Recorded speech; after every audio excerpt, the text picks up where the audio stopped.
You ask Tiger to solve. This deals with linear equations with one unknown. The final result is m=3. Let's solve it step by step. Swap sides. Group all constants on the right side of the equation. Subtract 3/5 from both sides. Combine the fractions. Combine the numerators. Reduce the zero numerator.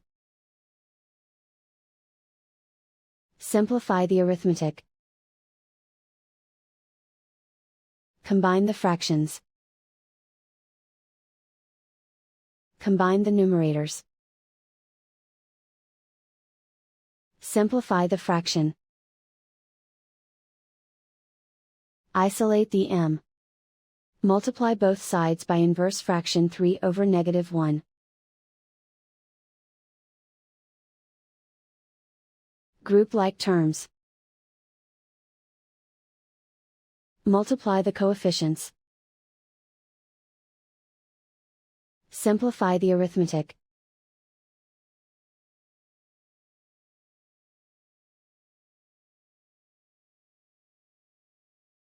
And so the final result is m=3.